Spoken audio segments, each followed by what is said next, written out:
Расулова Ситора, хонандаи синфи 11-уми муассисаи таҳсилоти миёнаи умумӣ рақами 48 ноҳияи Шоҳмансури шаҳри Душанбе мебошам. мавзӯи имрӯзаи интихобнамудаи лоиҳаи кории ман ин чашмаҳои шифобахши Тоҷикистон омили рушди туризми рекреатсионӣ яъне табобатӣ дар Тоҷикистон мебошад. нақшаи лоиҳаи эҷодии ман аз чунин қисматҳо иборат мебошад. Дар аввал шуморо мехоҳам ки бо муқаддимаи он шинос намоям. қисмати дигари ин лоиҳа аз зербоби якум яъне мафҳум ва моҳияти рекреатсия ва туризми рекреатсионӣ, зербоби дуюм имкониятҳои рушди рекреатсия дар ҷумҳурии Тоҷикистон ва сеюм бошад хусусиятҳои шифобахшии чашмаҳои Тоҷикистон. Асри 20 барои инкишофи соҳаи рекреатсия дар минтақаҳои гуногуни кураи замин хело ҳам хуб ба роҳ монда шуда буд. Дар ин давраҳо дар Юнон, Италия, Туркия рекреатсия хело ҳам хуб ба роҳ монда шуда буд. Барои он дар ин минтақаҳо рекреатсия хуб шуд ки чунки дар ин минтақаҳо бештар баҳру дарёҳо хубтар ба роҳ монда шуданд ва туризм ва рекреатсия соҳаи муҳими даромади аҳолӣ таъмин бо ҷои корҳои холӣ мебошад. Тоҷикистон аз сарватҳои рекреатсионӣ ниҳоят бой мебошад. Дар истифодабарии онҳо шароити табиии он мусоидат менамояд ки бо худ ҳамтой надорад. Мувофиқи тадқиқотҳои мавҷуда, қаламрави Тоҷикистон нисбат ба давлатҳои Осиёи марказӣ аз ҷумла Узбекистон ва Туркменистон нисбатан зиёдтар дорои захираҳои рекреатсионӣ мебошад. طبق نشان دهنده ها ازبکستان دارای 0.7% ذخیره رکریاتسیونی و ترکمنستان باشد از 0.25% ذخیره رکریاتسیونی دارد، ولی تاجیکستان در بین منطقه های آسیای مرکزی 5% ذخیره رکریاتسیونی دارد. ولی مشکلات اساسی این ساحه توریسم رکریاتسیونی در آن است که و در جمهوری تاجیکستان نه اونقدر خوب استفاده نمیبرند، هرچند که در جمهوری تاجیکستان 200 چشمه آبی معدنی و 70 منبع آبهای معدنی پرورشنده و 18 کلی لایخه‌دار و شور معالجوی معین کرده شده است. و همه شما کسانی که از مفهوم توریسم رکریاتسیونی خبردار نیستند، خوب عجیب است که توریسم رکریاتسیونی چیست؟ خودی رکریاتسیا از کلمه انگلیسی رکرییشن گرفته شده، معنایش برقرار کنی سلامتی میباشد. توریسم رکریاتسیونی این نمودی توریسم میباشد که در اساس объект های رکریاتسیونی به راه مانده میشود، یعنی که همان گروه объект هایی که برای بهداشت سلامتی انسان ضرور میباشند. منطقه های رکریاتسیونی قطعه زمین آب یا همبستگی آنها که اهمیت استتیکی اکولوژی دارند و برای مقصدهای سالمگردانی ارگانیسم انسان استفاده برده میشوند. گئوگرافی مؤسسه های رکریاتسیونی با گئوگرافی ثروت های رکریاتسیونی راست میآید. یعنی ببینید در منطقه های یعنی درهای ورزاب، رامید، الموسی، خرنگان و قرطاق منطقه های رکریاتسیونی واقع گردیدند. با نظر داشت خصوصیت های طبیعی و جایگیرشویشان ذخیره های رکریاتسیونی در جمهوری تاجیکستان به 4 منطقه اساسی جدا کرده می شود. یکم این منطقه شمالی، دوم منطقه مرکزی، سوم منطقه جنوبی و غربی و چهارم باشد پامیره در بر میگیرد.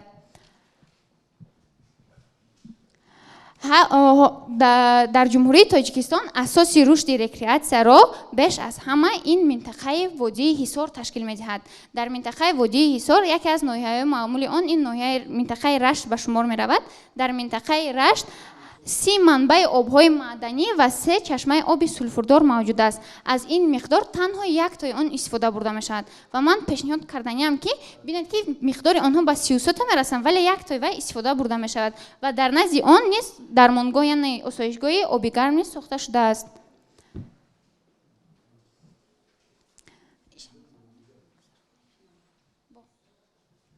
خب گرچشمه یکی از چشمه‌های شفابخشی معمولی جمهوری تاجیکستان به شمار می رود. آب جوشان گرم چشمه از قعر زمین فواره زده می براید. این چشمه آوازدار خصوصیت زیادی طبابتی داشته، از همه بیشتر برای بیماری های پوست یعنی که دوا می بخشد و گرمابه شفابخش گرم چشمه در مسافه 48 کیلومتر از شهر خروغ جایگیر شده است و در ناحیه اشکاشیمی ولایت مختار کوهستان بدخشان موقع داشته. در این گرم چشمه را سال 1928 عالم روس لبنسف کشف نموده است. چشمه عمری چندین هزار ساله دارد و سال 1957 در نزد این چشمه درمانگاه یعنی که آسایشگاه ساخته شده است. هرچند که در نزد این چشمه آسایشگاه ساخته شده باشد ولی خوب خدمت رسانی در این گرم چشمه نه اونقدر خوب است. در گرم چشمه خدمت رسانی چنین برای مانده میشد، یعنی که 2 ساعت برای زنها وقت جدا کرده شده است و 2 ساعت برای مردها. بعد شما رو با یکی از ویدیوهای مخصوص که در سال 2019 با یاری رهبر علمی هم به سر گرم چشمه رفته بودم میخوام که شناس نمایم. موضوع دیگری رکریاسیونی این 44 چشمه می باشد. 44 چشمه از در اول منبع 44 چشمه از 5 چشمه اساسی اساس میگیرد که این 5 چشمه به 39 چشمه دیگر تقسیم می شود. 44 چشمه در ناحیه ناصر خسرو جایگیر شده دارای چشمه های خوب شفا بخش می باشد.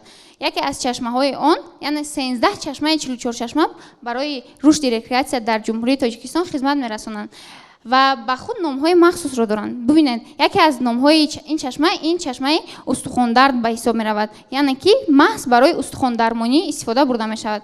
چشمه دیگر باشد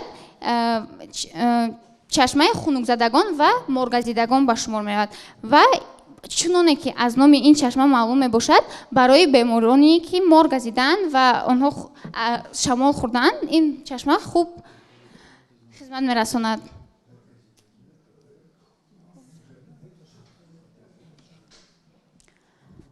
خواجه آبی گرم آسایشگاه خواجه آبی گرم سال 1934 گشوده شده است. خواجه آبی گرم در منطقه ورزاب 25 کیلومتر دورتر از دریای ورزاب جایگیر شده است. در خواجه آبی گرم خدمت رسانی به نهایت خوب به راه مانده می شود و برای درمان دستگاه تکیه و حرکت عضوهای هاضمه سیستم دل و رگ‌ها آب این منطقه خیلی هم خوب استفاده برده می شود.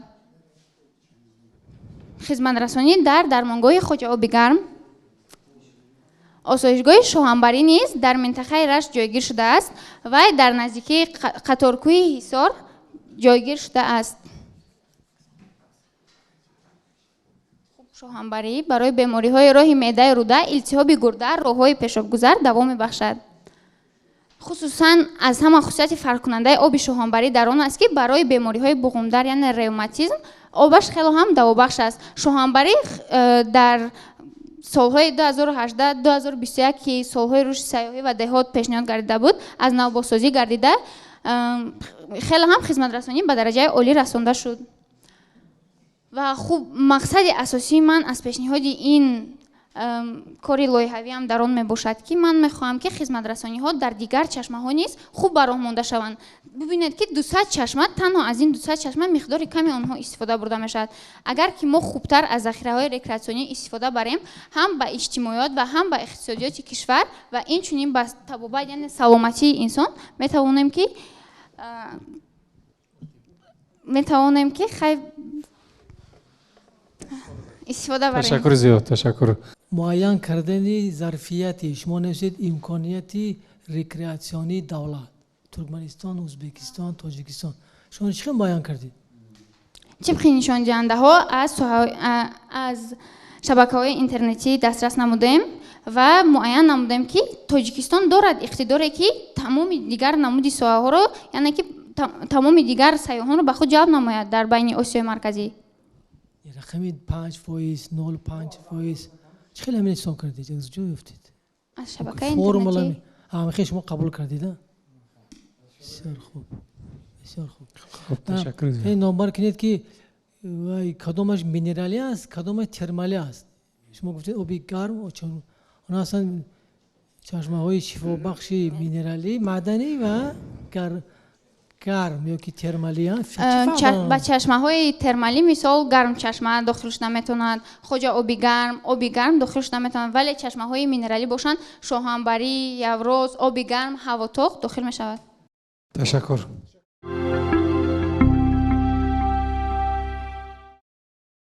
من سیفова شاهنازه خواننده صنف 11B مؤسسه تعلیمی دولتی مکتب بین المللی پرزیدنتی هستم و امروز در نامیناسیای سیاحی کشورشناسی موضوع انتخاب نموده من این تاجیکستان کشور سیاحی، حالت، مشکلات، دورنمای رشد و ماهیت آن در رشد اقتصادی ملی. در زمان معاصر در شرایطی که جریان‌های همگرایی و جهانی‌شوی با سرعت ادامه می‌یابند، سیاحی به یکی از سمت‌های افضلیت‌ناک ترکیب خواجگی ملی یک قطار کشورها تبدیل یافته است. افزونشوی طلبات اهالی عالم محض به همین ساحه یعنی که ساحه سیاحی باعث گشته است که این ساحه به یکی از ساحه‌های سردرآمد و رشد یابنده اقتصادی جهانی تبدیل یابد. از جمله дар солҳои 2000 ҳамаи маҷмӯи яъне ки даромаде ки давлатҳо ба худ ба хазинаи давлатҳо дохил мешаванд ба $621 миллиард амрикоӣ рост меомад ва ҳоло бошад ин миқдор яъне ки ҳамин ҳисоботҳо зиёда аз $2 триллион амрикоиро ташкил медиҳад. ва инчунин қобили зикр аст ки дар нисбат ба дигар соҳаҳо дар соҳаи маҳз дар ҳамин соҳаи сайёҳӣ ҳамаи ҳамон сарватҳои табиие ки дар дигар соҳаҳо истифода бурда мешаванду ба нобудшавӣ оварда мерасонанд, дар соҳаи сайёҳӣ онҳо баръакс, яъне ки дар ҷараёни ташкили дурусти сайёҳӣ ҳамаи ҳамонҳо сабаби барқароршавии минтақаҳои сайёҳӣ ва табиӣ мегарданд. инчунин мувофиқи маълумотҳои Созмони умумии ҷаҳонии сайёҳӣ, Кумитаи махсуси Созмони Милали Муттаҳид, дар соли 2017 нисбати соли 2010 теъдоди сайёҳон ба 1 миллиард 125 миллион нафарро ташкил медиҳад ва тибқи нишондоди СУС, яъне ки Созмони умумии ҷаҳонии сайёҳӣ, Кумитаи махсуси Созмони Милали Муттаҳид, навъҳои сайёҳӣ экологӣ, фароғатӣ, соҳилӣ, фарҳангию маърифатӣ, мавзӯӣ, илмӣ ва инчунин ҷаҳонигардӣ, яъне ки круиз бештар ривоҷ ёфтааст. соҳаи мазкур дар замони муосир ба яке аз омилҳои муҳими таъмини аҳолӣ бо ҷойи кор, суръатфизоӣ, рушди роҳсозӣ ва меҳмонхонаҳо, рушди инфрасохтори ғизоӣ, эҳёи ҳунарҳои мардумӣ, фарҳанги миллӣ ва ғайраҳо табдил ёфтааст. ва асосгузори сулҳу ваҳдати миллӣ, пешвои муаззами миллат, муҳтарам президенти ҷумҳурии Тоҷикистон Эмомалӣ Раҳмон дар яке аз баромадҳои худ иброз доштанд, ки кишвари мо дорои имкониятҳои васеъ аз ҷиҳати минтақаҳои сайёҳӣ буда, истифодаи самараноки он боиси болоравии сатҳи зиндагии аҳолии ҷумҳурӣ хоҳад шуд. ва чуноне ки ба ҳамагон маълум аст, солҳои 2017-2018 соли рушди сайёҳӣ ва ҳунарҳои мардумӣ эълон гардиданд ва солҳои 2019-2021 бошад ҳамин иқдом идома ёфта солҳои рушди деҳот, сайёҳӣ ва ҳунарҳои мардумӣ эълон гаштанд. ва чуноне ки ба ҳамагон маълум аст, яъне ки табиати зебои Тоҷикистони офтобрӯяи мо, кӯҳҳои осмонбуси ӯ, дарёҳо, дашту саҳроҳо, дараҳову водиҳо, дарёҳои ӯ тамоми сайёҳонро ҳамасола ба худ ҷалб месозад. ва ман дар ин ҷо мехостам гӯям ки махсусан кӯҳҳои Хуҷа Мумин, ки дар он ҷо ғорҳое ки дар он ҷо ҳастанд, ҳангоми вазидани шамол садои мусиқиро медиҳанд, ки ин басо на танҳо сайёҳони хориҷиро, инчунин сайёҳони дохили давлатро низ ба худ хеле ҷалб месозанд. ва инчунин зикр намудан ҷоиз аст, ки мутобиқи нишондодҳои омории Созмони умумии ҷаҳонии сайёҳӣ, яъне ки Созмони Милали Муттаҳид, дар соҳаи сайёҳӣ 435 миллион нафар банд мебошанд, ки ҳар 12-ум ҷой ин ҷои кори онҳо мебошад. инчунин дар бархе аз кишварҳо дар бахши сайёҳӣ теъдоди машғулон зиёд мебошанд, чунончи дар Испания дар бахши хизматрасонӣ 19.3%, дар Кипр қариб 20%, дар Мальта зиёда аз 24%, дар Ямайка 26% ва дар Барбадос 58.6%-ро ташкил медиҳанд. аммо мутаассифона ин нишондод дар ҷумҳурии мо ба 0.1 баробар мебошад. албатта дар замони муосир на танҳо дороии захираҳои сайёҳӣ дар ташаккули тиҷорати сайёҳӣ нақши бузург мебозад, балки дуруст ба роҳ мондани тиҷорати сайёҳӣ, инчунин шакли ташкили хадамот ба сайёҳон, муҳайё намудани инфрасохтори ба меъёрҳои байналмилалӣ ҷавобгӯ, мавҷудияти мутахассисони соҳибкасб ва ғайраҳо ба сифати фишанги пешрафти бахши сайёҳӣ баромад менамоянд. мувофиқи нишондодҳои омории СУС, Созмони Милали Муттаҳид, дар 85 давлати дунё сайёҳӣ, яъне ки ба яке аз бахшҳои муҳими хоҷагии миллияшон маҳсуб меёбад ва 15 мамлакати рӯи дунё асоситарин бахши иқтисодияташон маҳз ҳамин соҳаи мазкур мебошад. муҳимияти мавзӯъ дар шароити муосири рушди соҳаҳои истеҳсолӣ моддии Тоҷикистон, таъмини рушди устувори ин соҳаҳо дар мадди аввал меистад ва бояд гуфт, ки аз нуқтаи назари соҳаи туризм, омӯхтану тавсиф намудани имконият, захираву иқтидори туристӣ аҳамияти зиёди илмӣ ва амалӣ дорад.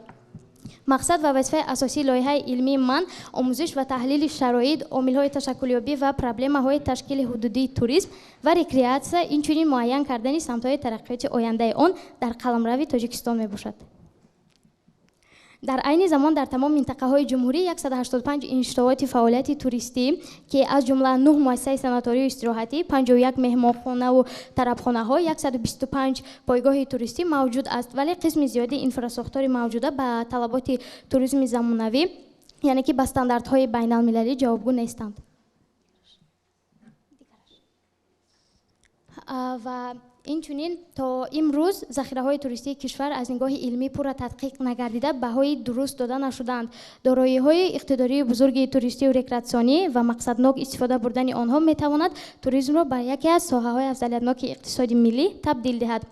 вале як қатор монеаҳое вуҷуд доранд ки садди роҳи рушди ҳамин соҳа мегарданд, аз ҷумла норасоии мутахассисони соҳибкасб, инфраструктураи номукаммали туристӣ ва инчунин дар ҷараёни пешниҳоди хизматрасониҳо камбудиҳо, ҷой доштани камбудиҳо, дастрасии иттилоот, набудани робита миёни муассисаҳои таълимӣ, норасоии роҳбаландҳо, мубодилаи мутахассисон, минтақаҳои туристӣ ва рекреатсионӣ аз нигоҳи илмӣ омӯхта шуда шиносномаи яъне онҳо мураттаб карда шаванд.